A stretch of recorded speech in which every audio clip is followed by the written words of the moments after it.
గజరాజుల గుంపు సంచరిస్తోంది. దీంతో అక్కడి ప్రజలు భయాందోళనకు గురవుతున్నారు. దానికి సంబంధించిన బ్రేకింగ్ సేవి చంద్రపూర్ జిల్లా సావాలిమూల్ తాలూకాలో గజరాజుల గుంపు సంచరిస్తోంది. ఒకేసారి 30కి పైగా ఏనుగులు పొలాల్లోకి చెరబడి పంటల్ని నాశనం చేస్తున్నాయి. ఈ ఏనుగుల గుంపు చెరువు దాటుతున్న దృశ్యాలను స్థానికులు తమ ఫోన్స్ లో రికార్డ్ చేయగా విజువల్స్ ఇప్పుడు వైరల్ గా మారాయి. గజరాజుల రాకతో సమీప గ్రామాల ప్రజలు తీవ్ర భయాందోళనలో ఉన్నారు. అటవీ శాఖ అధికారులు ఏనుగుల కదలికను గమనిస్తూ గ్రామస్తులు రైతులు అప్రమత్తంగా ఉండాలని హెచ్చరికలు జారీ చేశారు. ఏనుగులను అడవిలోకి తోలేందుకు చర్యలు తీసుకుంటున్నట్టు తెలిపారు.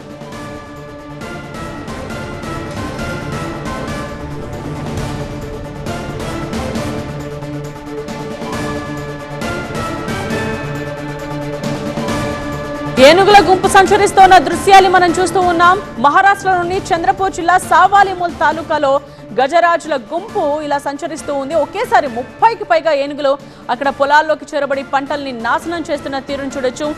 ఈ ఏనుగుల గుంపు చెరువు దాటుతోన్న దృశ్యాలు ఇవి. గజరాజుల రాకతో సమీప గ్రామాల ప్రజలు తీవ్ర భయాందోళనలో ఉన్నారు. ఇటు అటవీ శాఖ అధికారులు కూడా ఏనుగుల కదలికలను గమనిస్తూ గ్రామస్తులు రైతులు అప్రమత్తంగా ఉండాలని హెచ్చరికలు జారీ చేశారు. ఏనుగులను అడవిలోకి తోలేందుకు చర్యలు తీసుకుంటున్నట్టు తెలిపారు.